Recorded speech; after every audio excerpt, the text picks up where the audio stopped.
Coureur océanique hors pair, skipper de trimaran géant, super sympa avec sa voix toujours calme et posée, Sidney Gavinier a parcouru des milliers de milles sur tous les océans du monde. Bienvenue au bureau, Sidney. Donc préparation de la route du Rhum. La dernière fois, la route du Rhum, ça s'était terminé au bout de 3 jours avec un monstre dislocation du bateau. Ouais. La préparation de Sidney, elle commence par quoi maintenant? Je vais attaquer directement par ma qualif. Donc c'est pas grand chose, c'est 1000 milles en solitaire sur le bateau, mais j'ai jamais navigué en solitaire sur le bateau. Je vais avoir une préparation assez courte en fait, puisque moi comme je disais avant, j'ai fait le tour voile qui m'a occupé. Mais en tout cas, j'ai la préparation que j'aurai. Voilà, donc je me prends pas la tête trop, parce que de toute façon c'est très mental, je pense, ces histoires-là.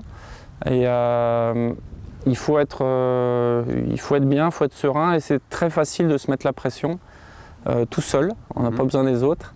Et donc moi je pars dans une optique où en fait c'est une course, la route du Rhum, sans aucun doute, mais je pars une ligne de départ, certes. Le premier objectif c'est de rejoindre la ligne d'arrivée, en bateau et à l'endroit, pas en avion. Donc là je pars pour me sentir bien avec le bateau, ce qui est un sacré challenge parce que c'est un peu cavaler sur 3% énervé. Donc pour se sentir bien sur 3% énervé, il faut que ça se passe bien. Et puis si ça se passe bien avec le bateau, ça fera peut-être un beau résultat, mais on est dans la catégorie ultime qui est les bateaux de plus de 60 pieds. Donc nous on en fait 70, on sera les plus petits de cette classe-là, à se battre contre des spindrifts qui font donc 40 mètres, contre des Sodebo qui en font je ne sais pas combien, 35 ou quelque chose comme ça, contre des banques populaires, même topo. Donc on a les bateaux les plus dangereux sans aucun doute. Le grand public pensera que les plus gros sont les plus sportifs, mais moi je pense pas. Je pense que c'est beaucoup plus sûr d'être sur un gros bateau. Ouais. On a les bateaux qui vont le moins vite, qui sont les plus risqués. Voilà, on n'a pas tiré le bon numéro. À part le fait que d'être au départ de la route du Rhum, pour moi ça reste comme un souvenir fantastique la dernière fois. Je suis très très très reconnaissant au Mainsail de me donner cette chance-là. Voilà. Maintenant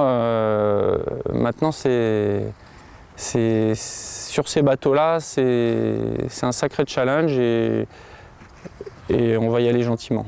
Je sais que moi, si les conditions au départ sont trop musclées, je n'hésiterai absolument pas à partir plus tard s'il faut.